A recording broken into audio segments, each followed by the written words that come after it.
अखाड़ा में अब रूस यूक्रेन युद्ध से जुड़ी खबरें और इस युद्ध को करीब 100 घंटे बाद 24 फरवरी को 1 साल पूरा हो जाएगा। जानकारों के मुताबिक 24 फरवरी से पहले पूर्वी यूक्रेन पर कब्जे के लिए व्लादिमीर पुतिन ने हमले और भी तेज कर दिए हैं। वहीं वोलोदिमीर ज़ेलेंस्की ने फ्रांस के साथ मिलकर पुतिन को घेरने के लिए नई रणनीति बनाई है। ज़ेलेंस्की का दावा है कि रूस जितनी जल्दी डॉनबास से पिछड़ेगा उतनी ही जल्दी यूक्रेन की जीत होगी।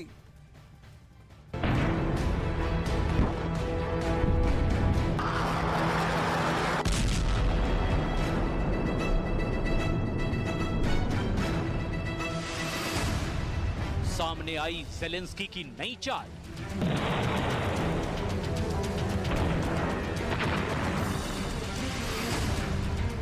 डॉनबास में रूस की सेना को घेरेंगे ज़ेलेंस्की।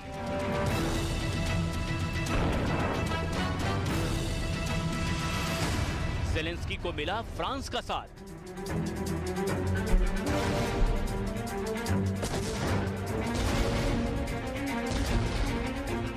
यूक्रेन के राष्ट्रपति ज़ेलेंस्की ने पुतिन की सेना को घेरने के लिए अब नई योजना बनाई है और इसके लिए ज़ेलेंस्की ने ब्लूप्रिंट तैयार कर लिया है।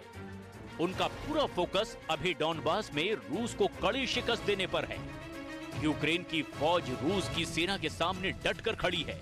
दावा है कि ज़ेलेंस्की के सैनिक पूर्वी यूक्रेन में कई मोर्चों पर पुतिन के लड़ाकों पर भारी पड़ रहे हैं। ज़ेलेंस्की का मानना है कि पूर्वी यूक्रेन में रूस जितना पिछड़ेगा उतनी ही जल्दी यूक्रेन की जीत पक्की होगी। Отут Донецьк, доповідав генерал Содаль. Ситуація дуже непроста. Боремось, ламаємо окупанта і завдаємо Росії надзвичайно відчутних втрат. Ще раз повторюю, чим більше Росія втратить саме там, саме на Донбасі, Бахмут, Вугледар, Мар'їнка, Кремінна, тим швидше зможемо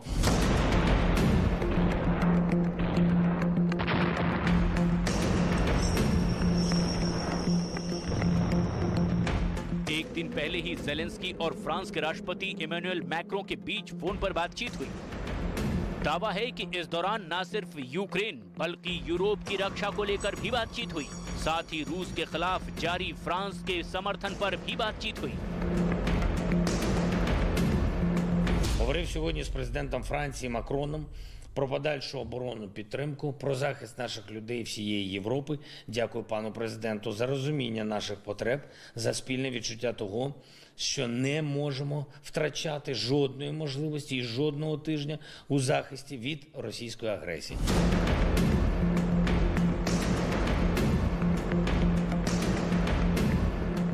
रूस यूक्रेन में जारी युद्ध के 1 साल होने से पहले रूस की सेना ने यूक्रेन के डोनेत्स्क और खेरसोन समेत कई इलाकों में हमले तेज कर दिए हैं। यूक्रेन के अवदीवची में रूस के हमले का एक वीडियो भी सामने आया।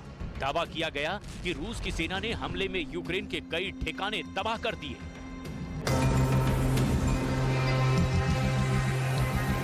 बखमुत में भी रूस के सैनिकों ने एक के बाद एक कई रॉकेट दागे, जिसके बाद पूरे इलाके में मलबे का ढेर नजर आने लगा।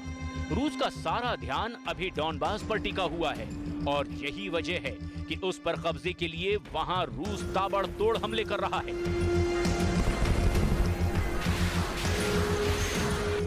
यूक्रेन पर रूस के हमलों को करीब 1 साल हो गए, लेकिन यूक्रेन हार मानने को राजी नहीं है, बल्कि कई इलाकों में ज़ेलेंस्की की सेना रूस के सैनिकों को मुंहतोड़ जवाब भी दे रही है। ज़ेलेंस्की की फौज ने रूस के कब्जे वाले डोनेत्स्क में कई हमले किए, जिसमें करीब 10 लोग घायल हो गए। कुछ ऐसी ही तस्वीरें लुहांस्क से भी सामने आई हैं। दावा है कि वहां एक इमारत में रूस ने अपना ठिकाना बना रखा था, जिसे यूक्रेन की सेना ने तबाह कर दिया।